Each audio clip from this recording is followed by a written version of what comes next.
For the first time in history, people and machinery are working together, realizing a dream. A uniting force that knows no geographical boundaries without regard to race, creed, or color. A new era where communication truly brings people together. This is the dawn of the net. Want to know how it works? Click here to begin your journey into the net. Now, exactly what happened when you clicked on that link? You started a flow of information. This information travels down into your own personal mailroom, where Mr. IP packages it, labels it, and sends it on its way. Each packet is limited in its size. The mailroom must decide how to divide the information and how to package it. Now, the package needs a label containing important information, such as sender's address, receiver's address, and the type of packet it is.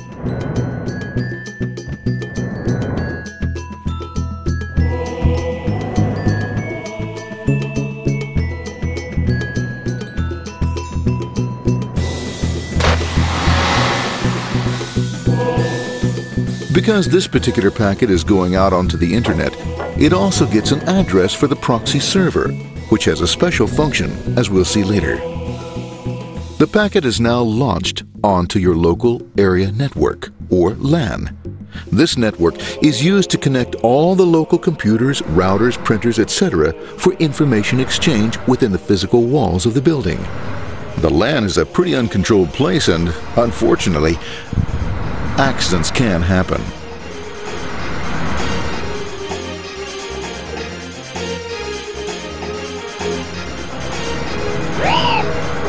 The highway of the LAN is packed with all types of information.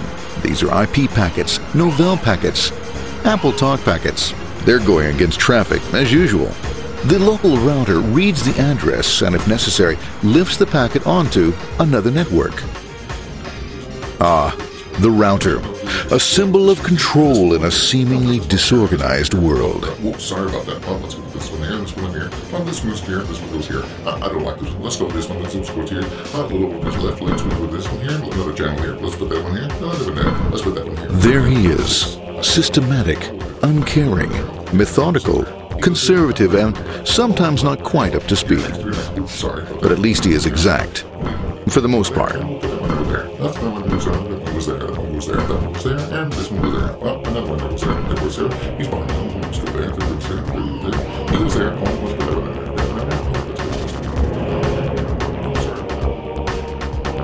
there. As the packets leave the router, they make their way into the corporate intranet and head for the router switch.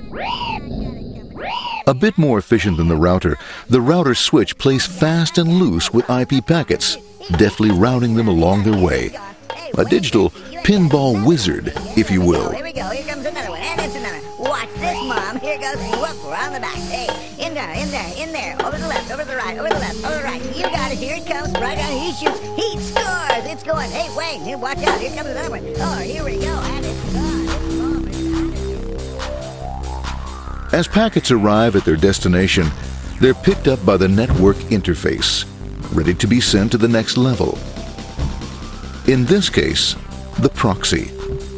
The proxy is used by many companies as sort of a middleman in order to lessen the load on their internet connection, and for security reasons as well.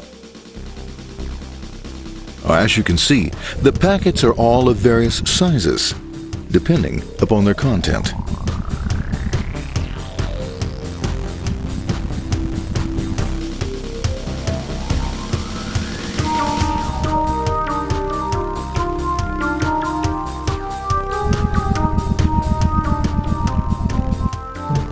The proxy opens the packet and looks for the web address, or URL.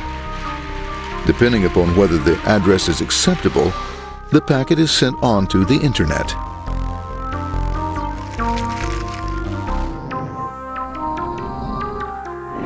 There are, however, some addresses which do not meet with the approval of the proxy, that is to say, corporate or management guidelines. these are summarily dealt with. We'll have none of that. For those who make it, it's on the road again.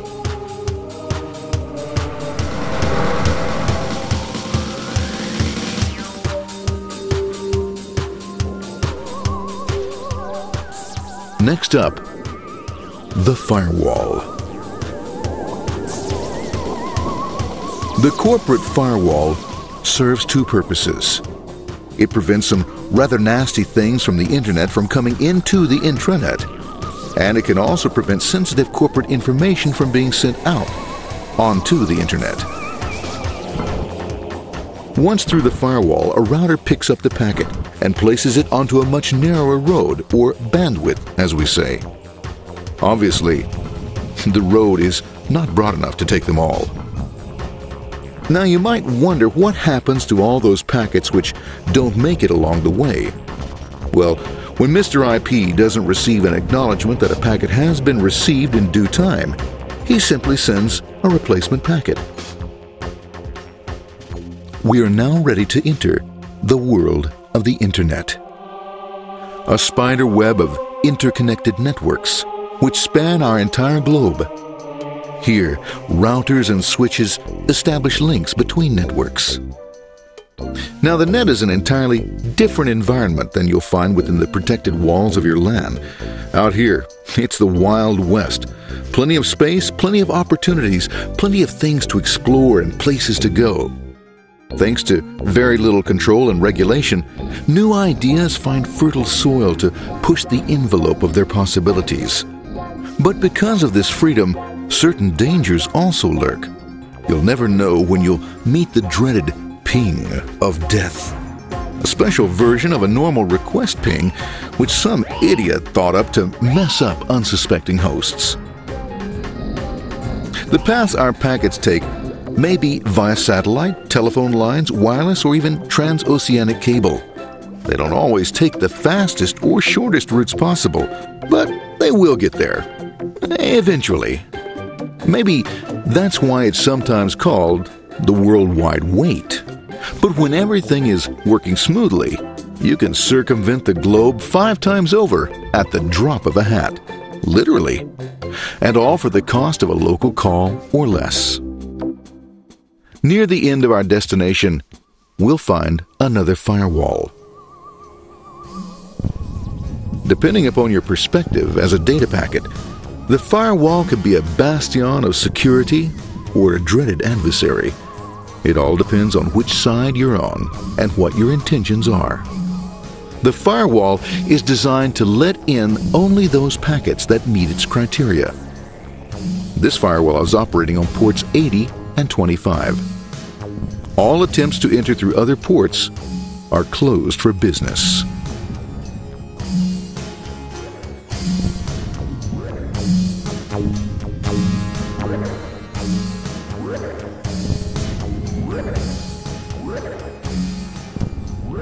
Port 25 is used for mail packets,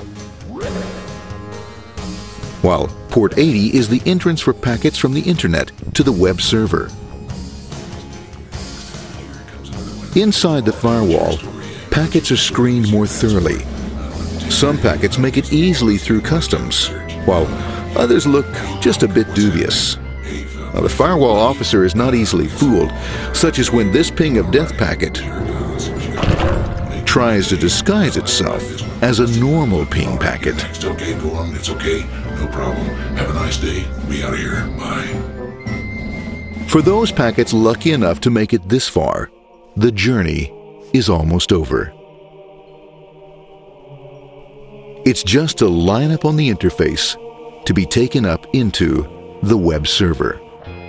Nowadays, a web server can run on many things, from a mainframe to a webcam to the computer on your desk. Why not your refrigerator? With a proper setup, you can find out if you have the makings for chicken cacciatore or if you have to go shopping.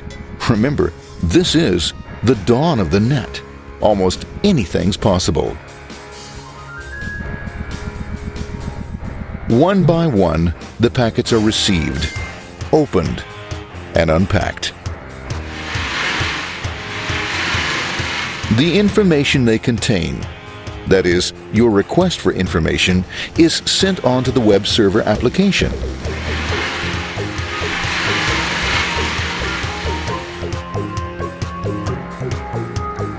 The packet itself is recycled,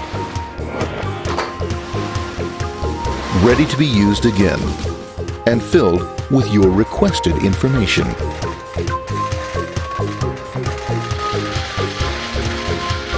Addressed and sent out on its way back to you. Back past the firewall, routers, and on through to the internet. Back through your corporate firewall.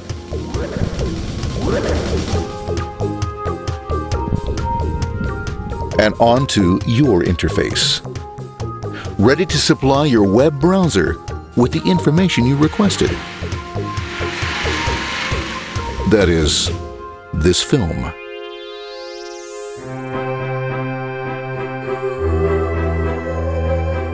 Pleased with their efforts and trusting in a better world, our trusty data packets ride off blissfully into the sunset of another day, knowing fully they have served their masters well.